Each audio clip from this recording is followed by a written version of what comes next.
This is Juan, KY Home Solution.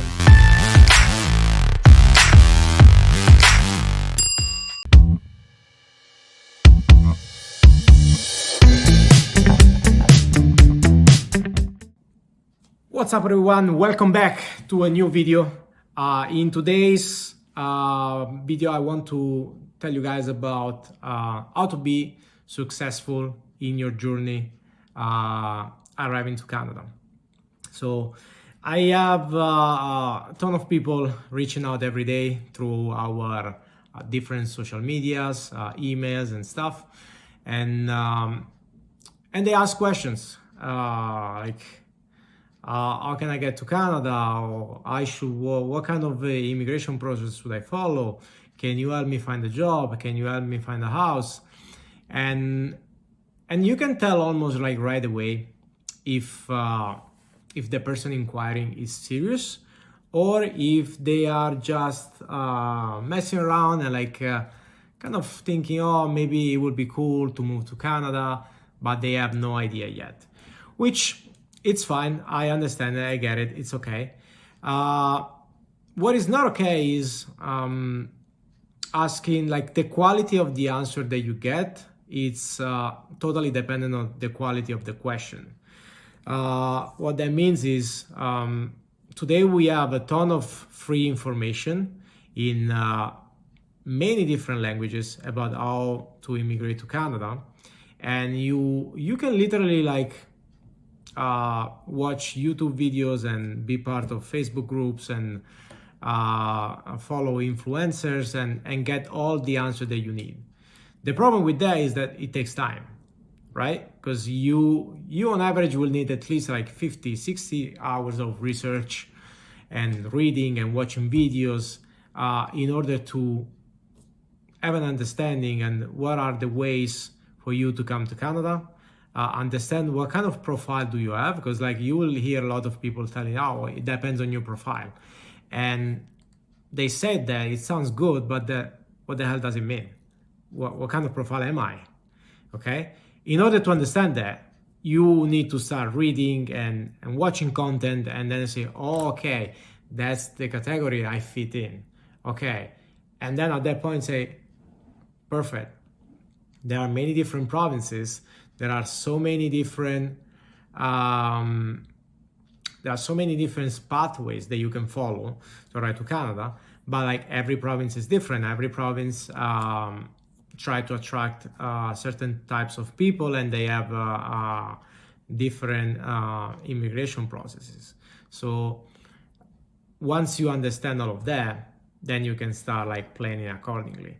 So again, step one, you've done all the research, you understand what kind of profile do you have, and probably now you are ready to step through when you start planning and say, okay, those are my features, and this province seems to align with that. I'll have a shot to immigrate easily through this province.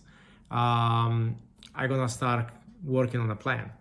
Many people, unfortunately, start thinking about the city first and the province first. I like to live in Vancouver, or I would love to live in Toronto, so I'm gonna go there and figure that out. The first couple of years of Canada are the hardest that you're gonna face, and everything you do, you should do towards the one and only goal that matters, is getting your permanent residency.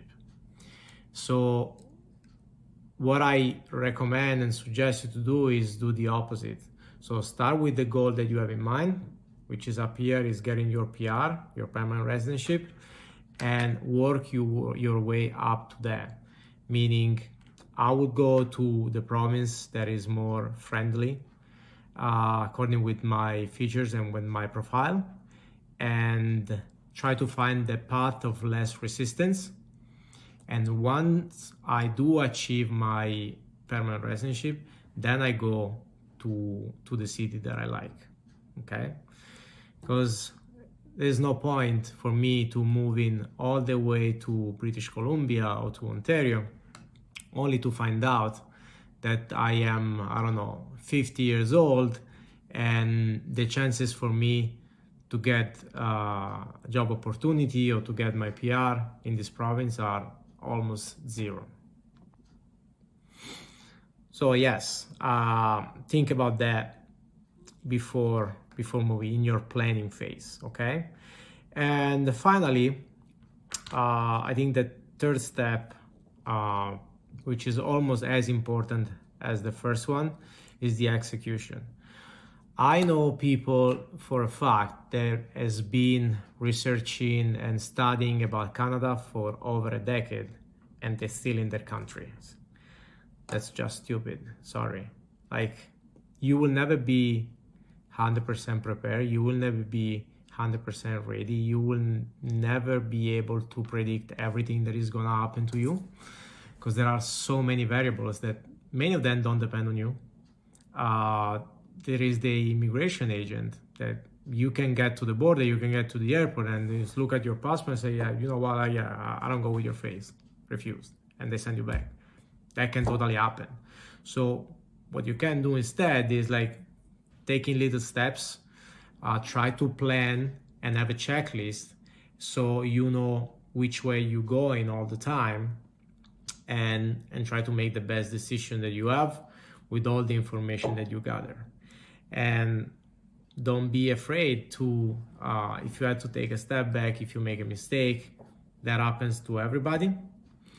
And it's still you are unsure because your English is not as good, and like you don't feel comfortable like doing your process and everything, you can still ask help of a professional like an immigration agent, and then they will help you with your visa. The only thing that I recommend you is like don't leave blindly all your future expectations and your life basically in the hands of someone else without like following up, without like reaching out to them like weekly, even daily sometimes, to understand what is going on with your process. Okay, so I see people making that mistake as well.